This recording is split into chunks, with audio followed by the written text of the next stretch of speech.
हमारे सभी आत्मिक भाई और बहनें जो भी इस ईश्वरीय ज्ञान को पिछले कई दिनों से आध्यात्मिक कोर्स के रूप में सुन रहे हैं, लगातार ये राजयोग मेडिटेशन का कोर्स कर रहे हैं, तो इससे साफ पता चलता है कि हमारे जीवन में, हमारे लाइफ स्टाइल में कुछ चेंजेस भी आना आरंभ हो गए होंगे। और जो ज्ञान आप सभी ने इतने लंबे समय से सुना, वो ज्ञान हमने या किसी और ने अपने शब्दों में नहीं सुनाया है। हम लोग तो ब्रह्मा कुमार कुमारियां तो सिर्फ एक माध्यम है आप तक इस ज्ञान को पहुंचाने के। जैसे एक माइक एक माध्यम होता है लाखों हजारों लोगों तक अपनी आवाज़ को पहुंचाने में, उसी तरह ज्ञान तो ये सर्वोच्च सत्ता का है, पर उसने माध्यम हम सबको बनाया है आप तक ये दिव्य संदेश देने के लिए। और इस पूरे ज्ञान का सार है कि आत्मा को निरंतर ज्ञान और योग से साफ करते रहिए, परमात्मा को निरंतर याद करते रहिए और दुनिया को निरंतर माफ करते रहिए। यह पूरे इस 7 दिन के राजयोग मेडिटेशन कोर्स का, यानी ईश्वरीय विश्वविद्यालय के अंदर पढ़ाई जाने वाली पढ़ाई का मुख्य सार है, ये एक एसेंस है। लेकिन जो हम सभी इस ब्रह्मा कुमारी संस्था के अंदर आकर के जो जीवन हम जीने लगते हैं, तो उस जीवन को राजयोगी जीवन कहा जाता है। जैसे आम दुनिया में तो कि इंसान आम तौर पर जीता है, कहते हैं सुबह होती है शाम होती है, जिंदगी यूं ही तमाम होती है। उसे तो बस यही करना है, सुबह हुई जल्दी जल्दी उठा, भागा, भगवान के उल्टे पुल्टे हाथ जोड़े, पूरे दिन बिजी रहा, फिर रात में थक गया, सो गया, फिर उसको सुबह जाना है। पर जो एक राजयोगी जीवन है, राजयोगी जीवन ऐसी जीवन नहीं होती एक साधारण व्यक्ति की तरह। क्योंकि जब आप ब्रह्मा कुमारी इस परिवार में जुड़ते हैं, तो आपके जीवन मनुष्य से देवता की ओर तब बढ़ती है जब आप एक मनुष्य से राजयोगी जीवन जीना आरंभ करते हैं। जैसे कि हम सभी कहते हैं कि हम तो इस ज्ञान को रोज सुनते हैं, हम कोर्स भी कर चुके, उसके बाद भी हमारे जीवन में परिवर्तन नहीं आ रहा है, उसके बाद भी हमारे संस्कार नहीं सुधर रहे हैं, हमारे वही संस्कार है, हमारी नेचर नहीं बदल रही है, हमारी गलत आदतें नहीं छूट रही हैं। इसका कारण क्या है? इसके पीछे भी इसका एक बहुत बड़ा कारण ये है कि जैसे जब हम किसी डॉक्टर के पास जाते हैं, चाहे आप कितने ही ऊंचे डॉक्टर के पास जाएं, कितने नामी ग्रामी डॉक्टर के पास जाएं, और डॉक्टर आपको आपकी बीमारी देख कर के दवाई देता है, लेकिन दवाई देने के बाद आपको लास्ट में एक बात ज़रूर कहता है। वो कौन सी? शायद आप समझ ही रहे होंगे। वो ये कहता है कि दवाई तो आप खाएंगे, लेकिन दवाई खाने के साथ आपको परहेज करना बहुत ज़रूरी है। और हम उस डॉक्टर से दवाई लाने के बाद घर में अगर दवाइयाँ तो प्रॉपर टाइम पे खाते रहें, पर परहेज करने में थोड़ा ऊपर नीचे कर दें या कभी कभी कर दें, ये कह करके कि इतना तो चलता है, लेकिन डॉक्टर की नज़र में तो इतना भी नहीं चलता है। अगर उसने आपको 9 महीने का कोर्स करने के लिए कहा है आपके ट्रीटमेंट के लिए, तो आपको 9 महीने का परहेज भी करना पड़ेगा, तभी आप पूरी तरह से स्वस्थ हो सकते हैं। ठीक उसी तरह हमारा जो सुप्रीम सर्जन परमात्मा है, शिव बाबा है, जिसे हम सभी शिव बाबा कहते हैं। जैसे कि हमने सुना था कि वो हमारे परम पिता भी हैं, परम शिक्षक भी हैं, परम सद्गुरु भी हैं, और उससे बड़ी बात कि वो हमारे परम सर्जन भी हैं। तो वो सर्जन भी लास्ट में पेशेंट का इलाज करके क्या कह देते हैं, हमने तो अपनी तरफ से कोशिश कर ली, अब तो ऊपर वाले के हाथ में है। आखिर वो भी अपने हाथ खड़े किसकी तरफ इंडिकेशन देके करते हैं, उस सुप्रीम सर्जन के लिए।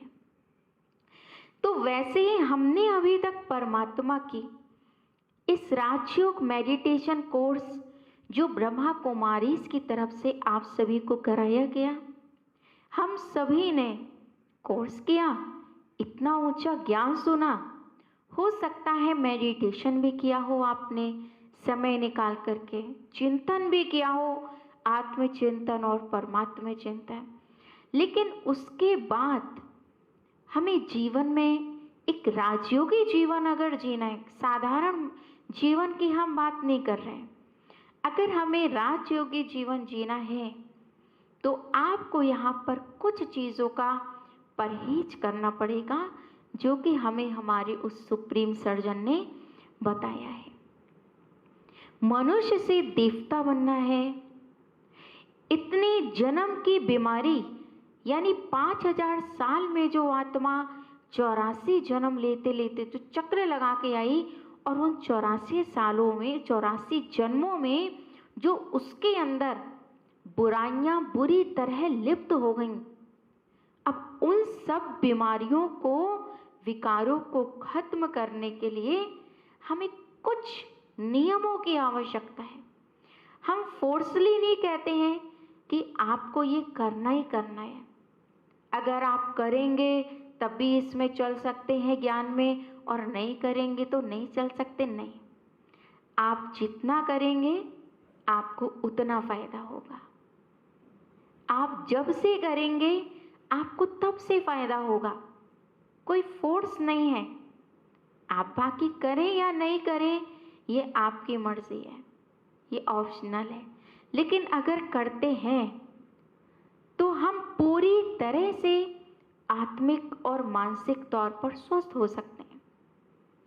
और जो आत्मिक और मानसिक तौर पर स्वस्थ है, वो जाहिर सी बात है कि शारीरिक तौर पर भी वो स्वस्थ ही रहेगा, क्योंकि मेडिटेशन हम सभी को स्पिरिचुअली, मेंटली और फिजिकली तीनों तरह से हमें हेल्थ प्रदान करता है, तीनों प्रकार से। तो जो राजयोगी जीवन की दिनचर्या स्टार्ट होती है वो अमृत बेले, अर्थात सुबह जो 4 बजे का समय है वो ब्रह्म मुहूर्त का समय होता है। तो जो राजयोगी आत्माएं हैं उनका सबसे पहला जो नियम अर्थात परहेज होता है, वो सुबह 4 बजे अपनी दिनचर्या आरंभ करती हैं। अब आप सोचेंगे 4 बजे उठना तो हमारे लिए इम्पॉसिबल है, क्योंकि जो लोग 12 बजे सोते हैं, 1 बजे सोते हैं, उनके लिए 4 बजे पॉसिबल कैसे है।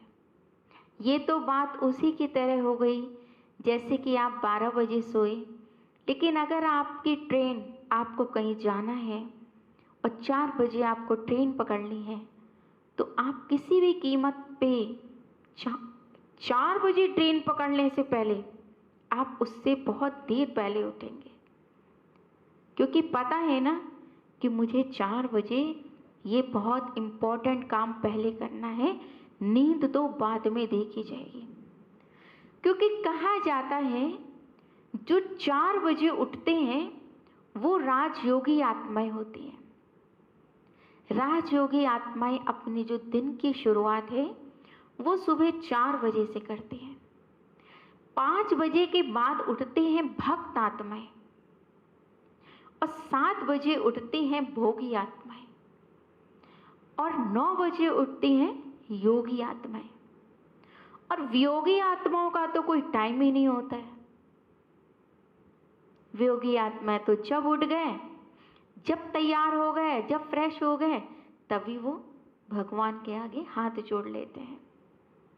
लेकिन जो 4 बजे का समय है राजयोगी आत्माओं के लिए, वो बहुत ही कीमती समय होता है, क्योंकि जो वो बेला है 4 बजे की, उसे यहाँ पर ब्रह्मा कुमारीज के अंदर परमात्मा कहते हैं ये बेला अमृत बेला होती है, जिसमें वो परमात्मा हम आत्माओं पे ज्ञान अमृत बरसाते हैं।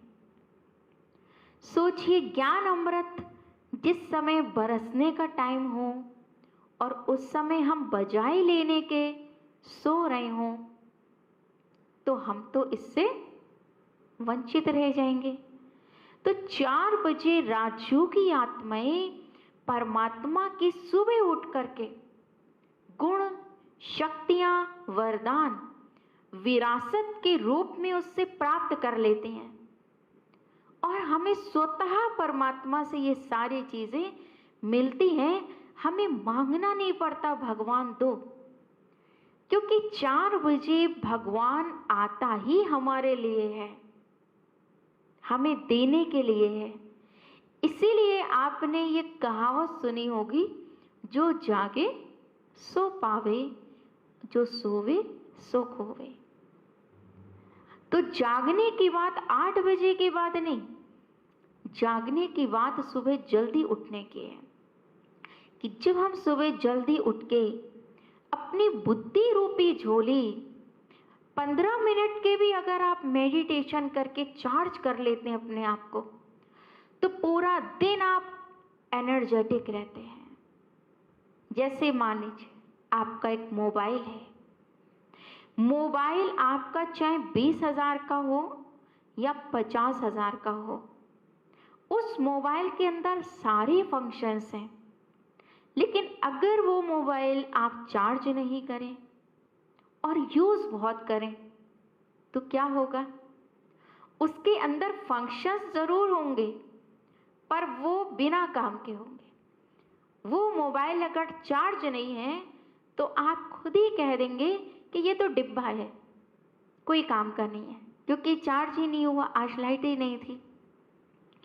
वैसे ही राजयोगी आत्माएं भी जानती हैं कि सुबह 4 बजे उठना और उठ कर के अपने कर्म के पहले शुरुआत मेडिटेशन से करना, जिसे हम कहते हैं सबसे पहला काम है प्रभु का नाम, फिर हर काम प्रभु के नाम।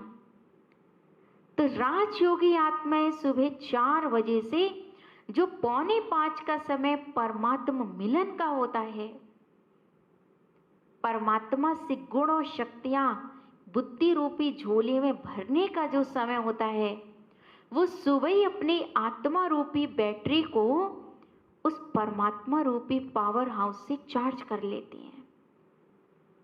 फिर वो अगर कर्म क्षेत्र पर उतरती हैं, तो उन्हें ना तो थकावट होती है, ना उन्हें चिड़चिड़ापन आता है, और ना ही उनके ऊपर किसी भी प्रकार का कोई भी बाहरी अटैक होता है, और ना ही उनको कोई भी नेगेटिव एनर्जी का वायुमंडल घेर सकता है, क्योंकि वो अंदर से यानी स्पिरिचुअली तौर पे वो पूरी तरह से चार्ज हो करके अपने घर से निकले हैं। पर हमारे बहुत सारे भाई बहनों को क्या आदत होती है, सुबह उठते ही हमें न्यूज़पेपर चाहिए, एक कप चाय चाहिए। ठीक है, वो भी ठीक है, but don't let be the first thing in the morning. हम अपने दिन की शुरुआत में जो सबसे पहली आत्मा के अंदर जो एनर्जी लेते हैं, वो सेल्फ रियलाइजेशन और गॉड रियलाइजेशन, जिसे मेडिटेशन कहते हैं, उससे आप अपने दिन की शुरुआत करें। और इस मेडिटेशन के लिए ब्रह्मा कुमारी संस्था के अंदर बहुत सारे योग कमेंट्रीज, बहुत सारे मेडिटेशन सॉन्ग्स, मेडिटेशन म्यूजिक्स बने हुए हैं। आप हमारे ब्रह्मा कुमारी के साइट पर जाएंगे, आप आराम से उसको अपने मोबाइल में लोड कर सकते हैं। और लोगों को प्रॉब्लम है घर में कि अगर आप इसको चलाएं तो आप इसको हेडफोन के द्वारा सुबह उठ करके अपने दिन की शुरुआत इसी से कीजिए। देखिए पूरा दिन आपका कितना बेहतर जाएगा। ये है राजयोगी जीवन का सबसे पहला नियम अर्थात परहेज। अपनी सुबह के लाइफ स्टाइल को बदलिए। देखिए आपका जीवन रूपी लाइफ स्टाइल चेंज हो जाएगा। वैसे भी आप देखेंगे कि सुबह सुबह कोई ट्रैफिक नहीं होती है।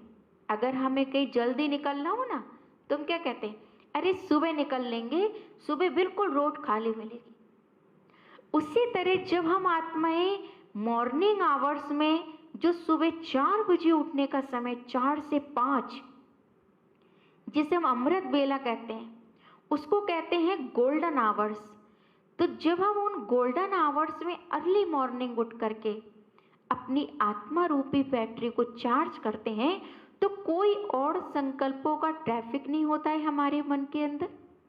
उस समय का एटमॉस्फेयर भी एकदम पवित्र होता है, क्योंकि जो निगेटिव एनर्जी वाली आत्माएं हैं, अपवित्र आत्माएं हैं, इम्प्योर सोल्स हैं, वो सोए हुए होते हैं। तो इसलिए वातावरण के अंदर एक प्योरिटी और पीस होती है। और भगवान भी उस समय बिजी नहीं होता है, क्योंकि वो सुबह हमारे लिए ही खाली है। तो जब हम सुबह उससे लेते हैं तो वो हमें देता भी है, और देखता है कि ये तो सोए पड़े हैं, तो वो आगे बढ़ जाता है कि ये तो सोए हैं, क्योंकि हमने सुना ही कि जो सोवे सो खोवे। अब आपके हाथ में है इस नियम को फॉलो करना। तो ये है राजयोगी जीवन का पहला नियम। राजयोगी जीवन का दूसरा नियम है अर्थात परहेज है सत्संग। आप सभी ने सुना होगा, हमारा बहुत पुराना ये कहावत है कि जैसा करेंगे संग वैसा चढ़ेगा रंग। As the company so the matter. जैसा हमारा संग है, जैसी हमारी सोसाइटी है, हमारी आदतें वैसी बनती हैं, वैसी हमारे नेचर बनती है।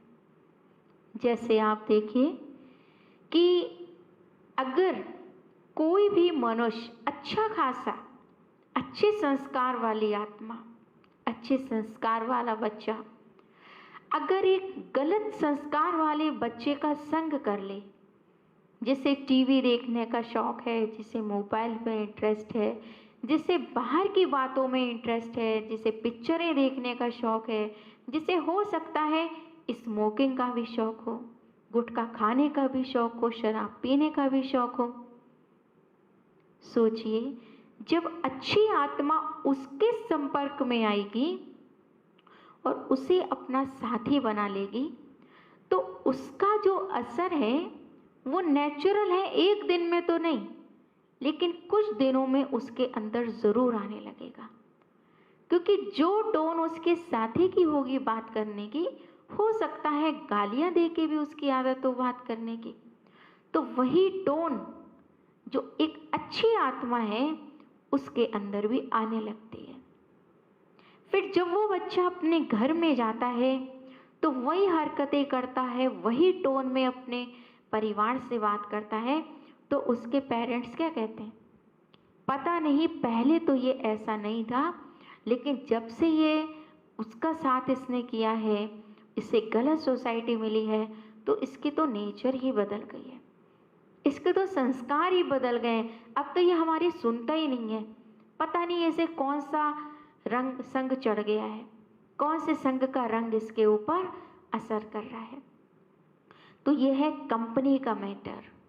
जैसी सोसाइटी वैसा हमारा भी बोलना, चालना, उठना, बैठना, तौर तरीके हमारे वैसे ही बदल जाते हैं। तो अगर आप सत्संग का संधि विच्छेद करें तो क्या आएगा, सत प्लस संग, अ कंपनी ऑफ गॉड। और परमात्मा को कहते हैं सत्यम शिवम सुंदरम। शिव के लिए क्या कहा है, वो सत्य है, वो सुंदर है, वो शिवम है।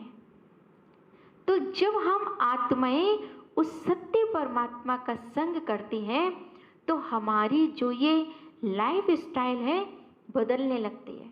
सोचिए, हमारा परमात्मा ज्ञान का सागर है, प्रेम का सागर है, सुख का सागर है, पवित्रता का सागर है, सर्वशक्तिवान है।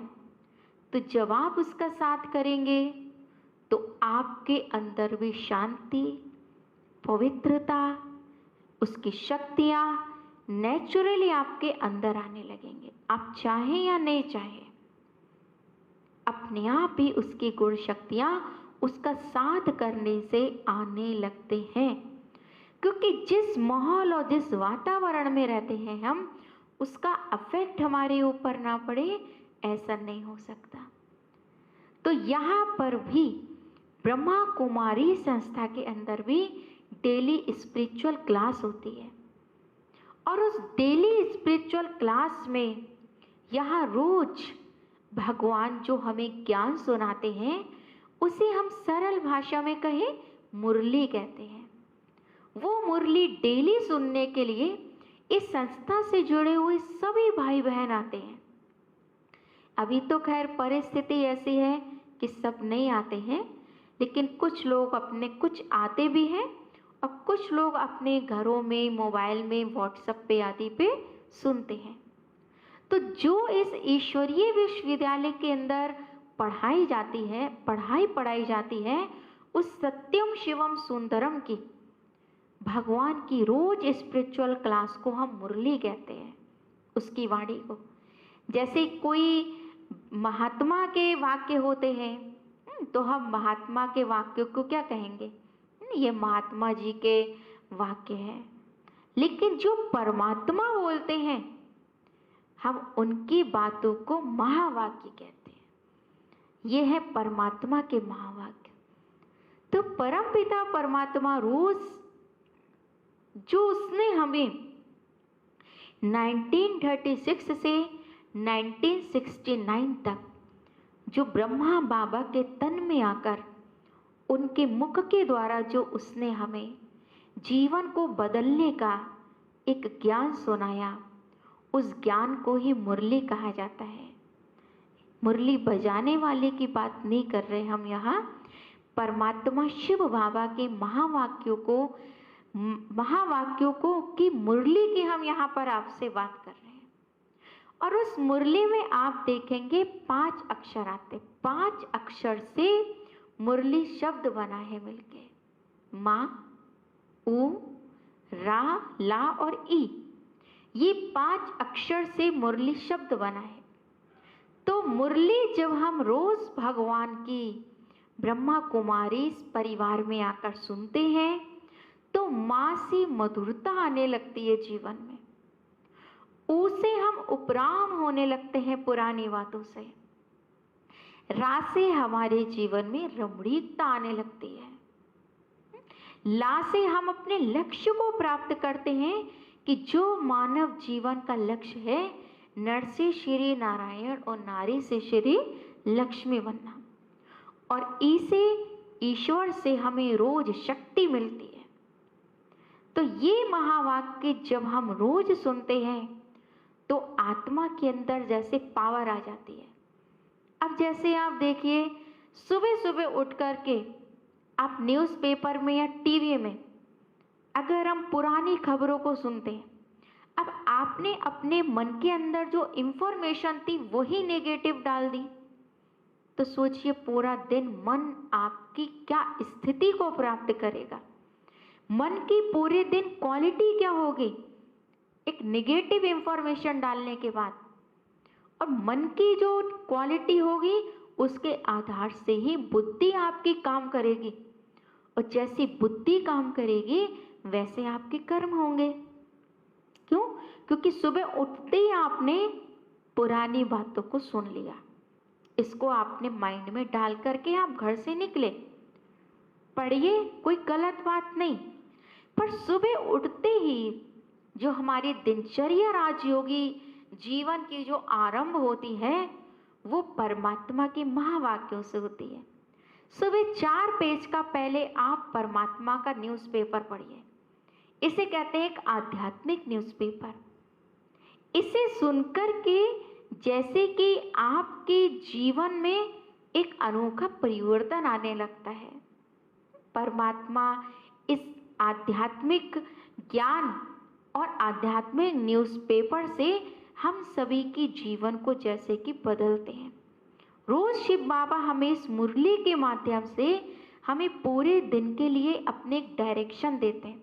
सपोज आज जैसे उन्होंने कहा, बच्चे तुम्हें किसी को दुख नहीं देना है, तुम्हें अपने कर्मों का खाता नहीं बढ़ाना है, गलत कर्मों का खाता। तो पूरे दिन मुझे ये बात शिव बाबा के महावाक्यों के रूप में पूरे दिन मुझे याद रहती है और इस बात पे हमें अटेंशन रहता है कि आज मुझे पूरे दिन किसी को दुख नहीं देना है। मुरली आपको सुनाएंगे हम बाद में। तो ये है मुरली का महत्व, ये है राजयोगी जीवन की दूसरी दिनचर्या, दूसरा लाइफ स्टाइल, अर्थात दूसरा नियम, दूसरा परहेज। राजयोगी जीवन का तीसरा नियम है, तीसरा परहेज है दैवीय गुण। क्योंकि जब हम रोज स्पिरिचुअल क्लास करना स्टार्ट करते हैं, रोज हम परमात्मा की वाणी सुन के ही अपने दिन की दिनचर्या शुरू करते हैं, तब हमारे जीवन में दैवी गुण आने लगते हैं। दिव्य गुणों की धारणा हमारे जीवन में स्वतः होना स्टार्ट हो जाती है। आपने देखा होगा जब हम मंदिरों में जाते हैं, श्री लक्ष्मी नारायण के मंदिर में, श्री सीताराम के मंदिर में, श्री कृष्ण के मंदिर में, तो हम उनकी मूर्तियों से अगर आप देखें, उनकी जड़ मूर्तियां भी कुछ बोलती हैं। क्या बोलती हैं? कि जो उन्होंने परमपिता परमात्मा को याद करके, त्याग और तपस्या करके, जो दैवी गुणों की उन्होंने धारणा करी अपने अंदर, जो दिव्य गुणों को उन्होंने अपने अंदर आत्मसात किया उस ज्ञान के सागर परमात्मा पिता से, तो वो गुण आप उनकी जड़ मूर्तियों से देखेंगे, उनके चेहरे से दिखाई देते हैं। कैसे उनकी आंखों में रूहानियत दिखाई देती है, कैसे आप देखेंगे देवी देवताओं के चेहरे से दिव्यता दिखाई देती है। दिव्यता के साथ उनका जो स्वरूप है वो शक्ति स्वरूप भी दिखाई देता है। तो ये सारे दैवी गुण आखिर कोई जन्म लेते ही तो नहीं आ जाते हैं। उन्होंने भी जन्म एक साधारण मानव के रूप में लिया, लेकिन वो देवता कब बने? जब उन्होंने गुणों के सागर परमात्मा को याद करके और उसकी वाणी को सुनकर नित्य अपने अंदर उतारने का प्रयास किया। ऐसे शिव बाबा भी कहते हैं कि जब आप रोज ईश्वरीय ज्ञान पान करेंगे, परमात्मा की रोज मुरली सुनेंगे, उससे आपके अंदर दैवी गुण आते हैं। नम्रता, हर्षित मुक्ता, पवित्रता, धैर्यता, अंतर्मुखी जीवन, ये सारे सहनशीलता, ये सारे गुण हमारे अंदर आने लगते हैं। अब आप सोचेंगे कि कैसे हमारे अंदर दैवी गुण आ जाए, हमारे अंदर तो अवगुण ही अवगुण है, या लोग हमारे अंदर अवगुण ही देखते हैं। नहीं, हम आखिर आत्माएं परमात्मा की संतान हैं। ऐसा हो नहीं सकता है कि परमात्मा की संतान के अंदर कोई ना कोई गुण ना हो। लेकिन भगवान अपने बच्चों के अंदर गुण ही देखता है। जैसे माता पिता अपने बच्चों के गुण ही देखते हैं, तो वैसे ही शिव बाबा भी हमारा माता पिता है जो कि हमारे गुण देखता है। वो नहीं चाहता कि कोई भी कमी मेरे बच्चे के अंदर रहे।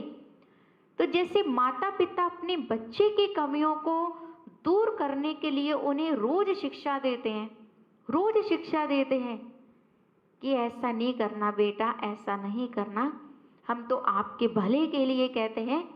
तो वैसे ही हमारा जो जगत नियंता आत्मा का पिता परमात्मा शिव बाबा है, रोज वो हमें अपने महावाक्यों में, मुरली में हमें रोज यही कहते हैं कि बच्चे किसी को दुख नहीं दो, बच्चे क्रोध नहीं करो, बच्चे कम बोलो, धीरे बोलो, मीठा बोलो, पाप कर्म नहीं करो, पुण्य कर्म करो, सबको सहयोग दो, सबको सुख दो। सोचिए, ऐसी शिक्षा जब हमारा पिता हमें रोज देता है तो हमारा जीवन दैवी गुणों से संपन्न बनेगा कि नहीं बनेगा।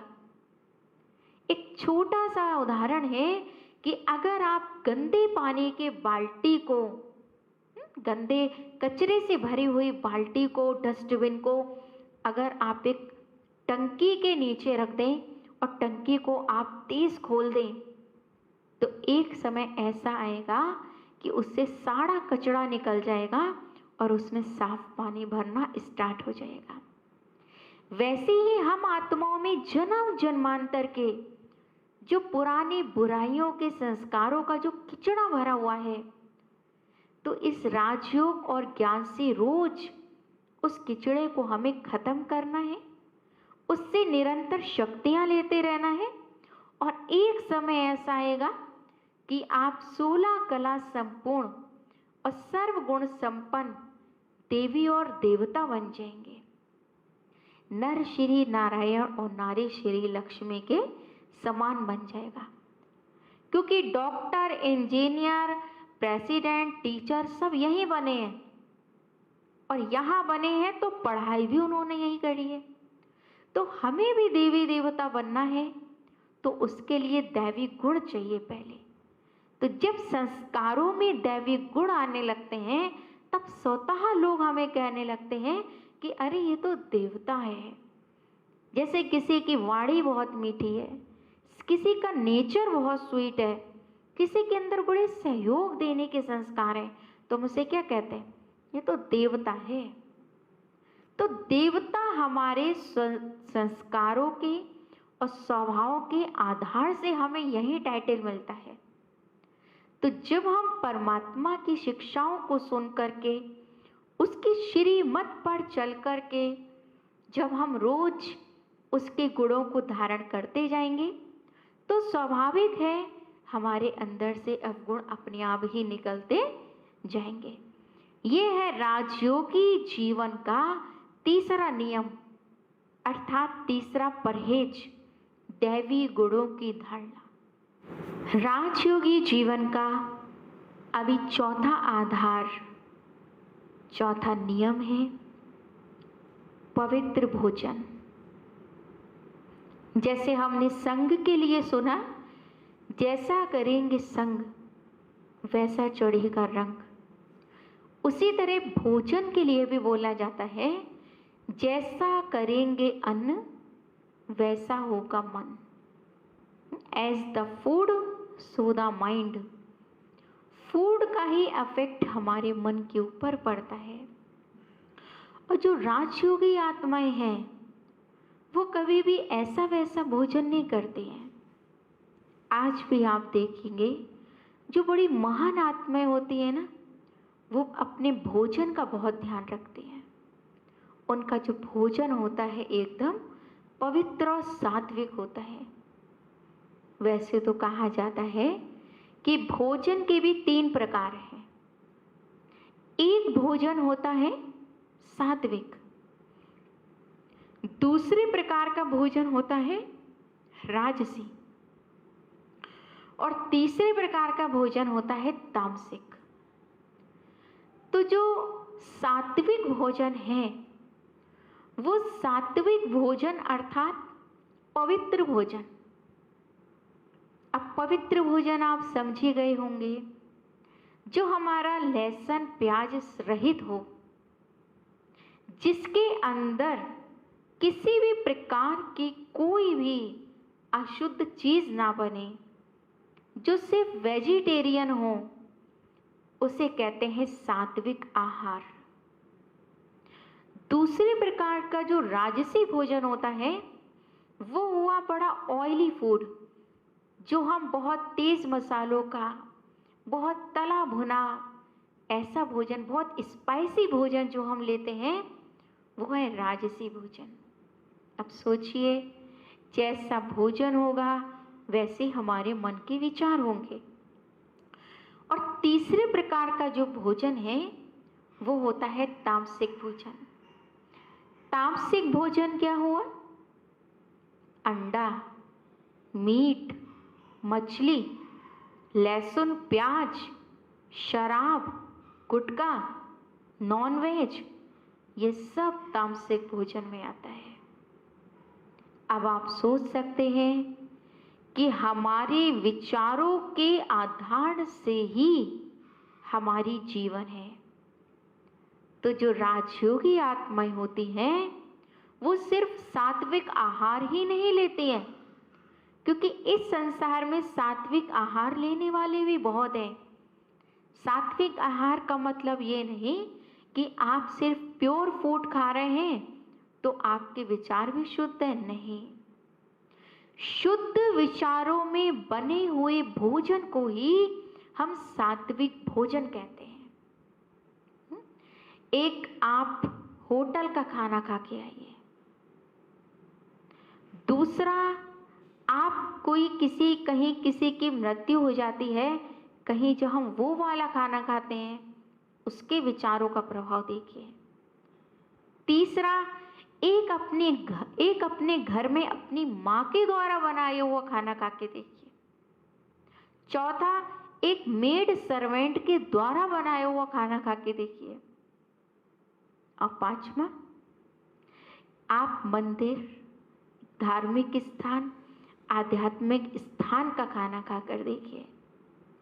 आपको पांचों प्रकार के खाने में अपने विचार बदले हुए नजर आएंगे। तो सात्विक भोजन वो हुआ जिसके अंदर विचार बहुत प्योर हैं। जैसे हम होटल में खाना खाते हैं या हम बाहर खाना खाते हैं, तो जो बाहर हम खाना खाते हैं, तो जो बाहर होटल वाले खाना बनाते हैं, तो उनकी जो मेंटेलिटी होती है वो क्या होती है?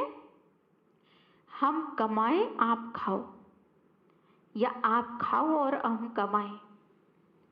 उनका टारगेट सिर्फ एक ही होता है, मनी, मनी और मनी। तो जब हम वो भोजन करते हैं तो हमें वो भोजन करके भी हमारे मन में क्या चलता है? Money, money, money. इसीलिए कहा गया है, ना बाप बड़ा ना भैया, सबसे बड़ा रुपया। क्योंकि लोग फिर रिश्तों को भी प्रायोरिटी नहीं देते हैं। जो उनकी प्रायोरिटी है वो धन को ज्यादा हो जाती है, क्योंकि धन की भावना से कमाया हुआ, धन की भावना का जो संकल्पों का हम भोजन करते हैं, तो हमारे मन में भी तो धन धन धन ही चलेगा ना। हम भी यही सोचेंगे कैसे धन आए, किससे धन लूटा जाए, किससे धन लिया जाए।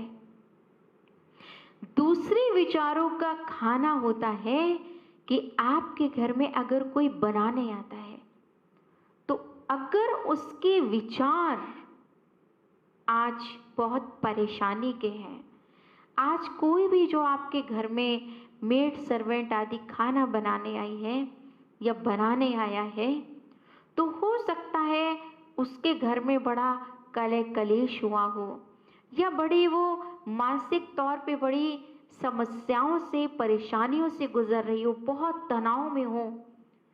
तो ऐसे विचारों का जब हम भोजन करते हैं तो सोचिए हमारे विचार भी कैसे हो जाएंगे। और जिस दिन हमारे विचार भी अगर निगेटिव हो जाते हैं, तो जिसके हाथ का आपने खाना खाया है, आप उनसे पूछ सकते हैं, क्या आज आपने परेशान होकर खाना बनाया है, या आपके मन के अंदर कोई बात चल रही थी? ऐसे विचार वाला खाना हमें नहीं खाना है। तीसरे प्रकार का जो खाना हम धार्मिक स्थानों पर खाते हैं, तो जरूरी नहीं है कि हर धार्मिक स्थान पर धार्मिक विचारों से ही खाना बनता है। धार्मिक विचारों से बना हुआ खाना ही सात्विक होता है। अब हमने भोजन किया, अब हमने भोग खाया, वो भोग हम अगर प्रसाद आप देखेंगे कि जो हम मंदिर से लेकर के आते हैं या कहीं पूजा पाठ के स्थान से लेकर के आते हैं, तो हम प्रसाद तो बहुत ज़रा सा लाते हैं, बहुत ज़रा सा।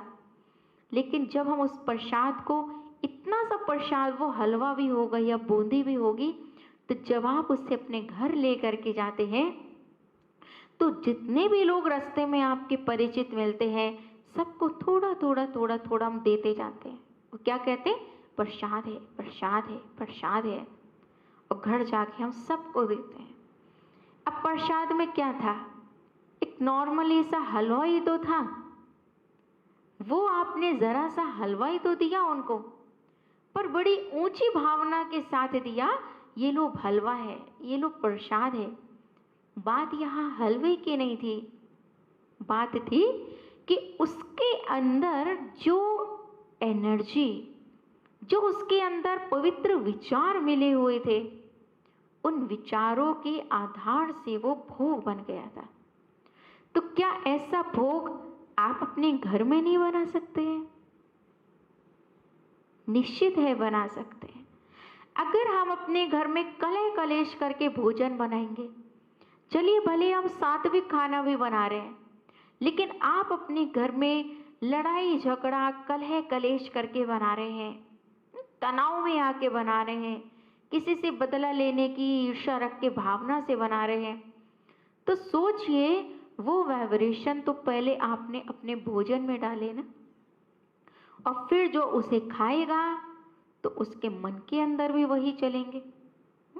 क्योंकि जैसे विचारों का भोजन आप अपने परिवार में खिलाते हैं, वैसे ही आपके परिवार वालों की भी वृत्तियां बनती हैं। आप लड़ झगड़ के बना रहे हैं, तो उसे खाने के बाद हमारे बच्चे भी लड़ेंगे झगड़ेंगे।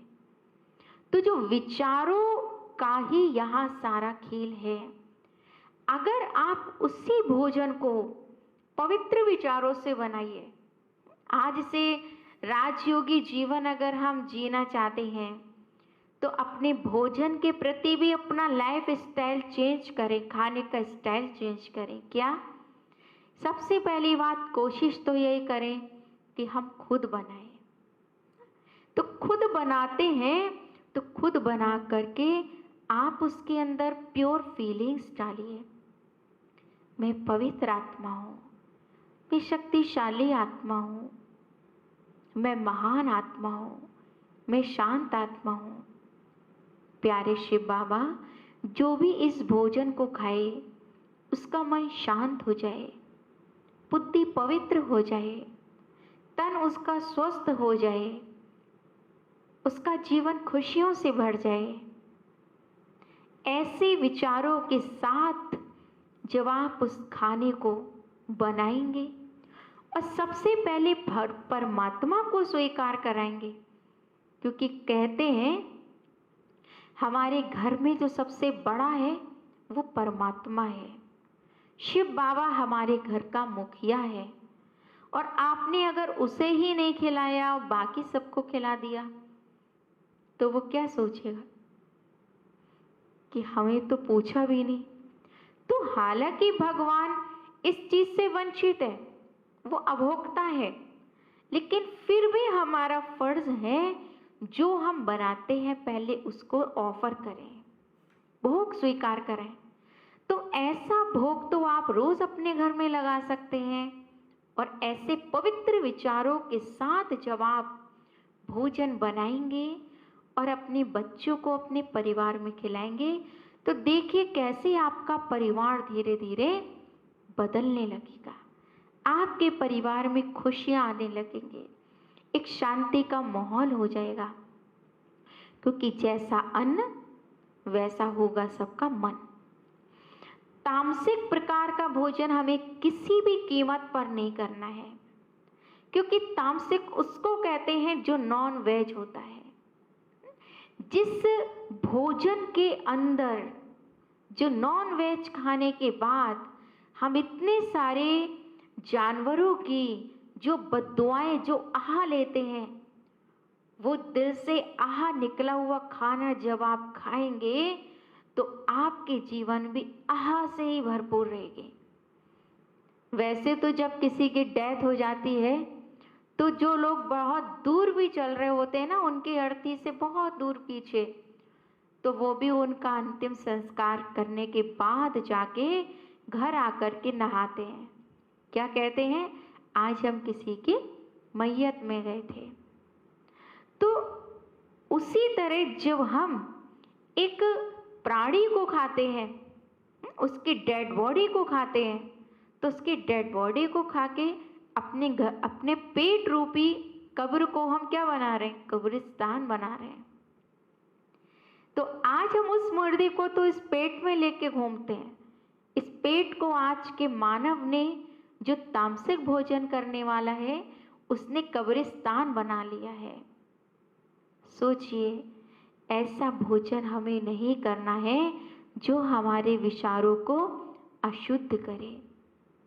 इसलिए परमात्मा का चौथा आदेश यही है, और राजयोगी जीवन का जो चौथा नियम है, जो चौथी परहेज है, वो है शुद्ध भोजन। अगर आपने अपने घर में तामसिक भोजन बनाया है या लहसुन प्याज का भोजन बनाया है, इन्हें खाने के बाद एक मनुष्य के अंदर एक उत्तेजना पैदा होती है। तभी आप देखेंगे कभी भी हमारे घर में जब नवरात्रि, शिवरात्रि, जन्माष्टमी आदि का त्योहार होते हैं ना, हम इस टाइप का भोजन बना के परमात्मा को भोगने लगाते हैं। हमें मालूम है कि ये गलत है।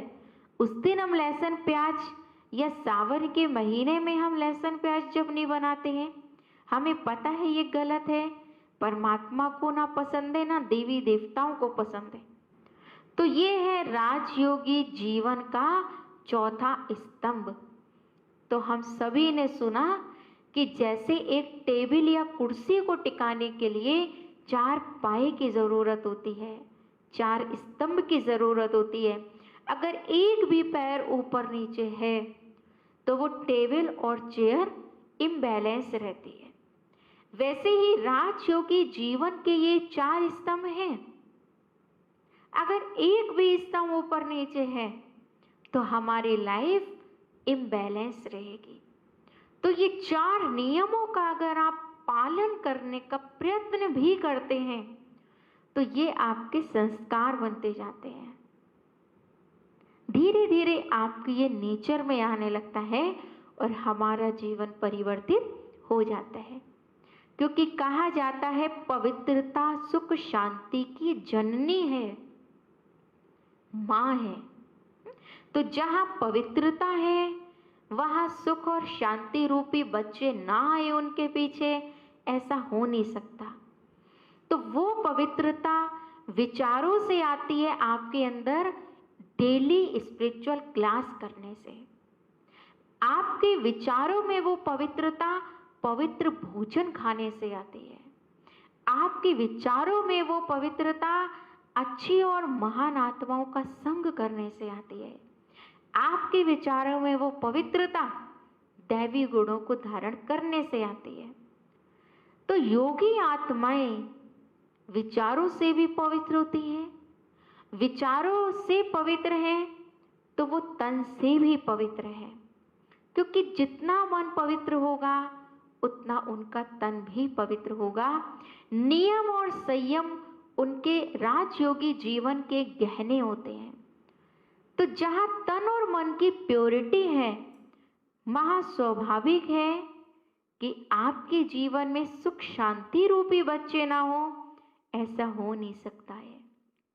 तो आइए हम सब भी अगर ऐसी पीसफुल और पावरफुल लाइफ जीना चाहते हैं तो इन 4 नियमों का, इन परमात्मा के बताए हुए 4 परहेज का पालन करना अगर आरंभ करें तो आप देखेंगे आपके जीवन का जो स्टाइल है वो कैसा बदलता जाएगा।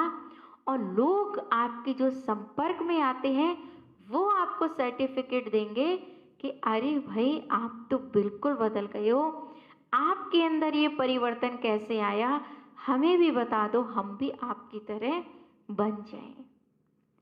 तो आज तो हमने राजयोगी जीवन के ये 4 स्तंभ के बारे में सुना, और कल हम आपको परमात्मा के महावाक्य कैसे होते हैं, वो मुरली कैसी होती है, कैसे उस मुरली की धुन सुन करके आत्माएं रूपी गोपिकाएं नाचने लगती हैं, उनका मन खुशी में नाचने लगता है, कल हम आपको उसके बारे में बताएंगे। ओम शांति।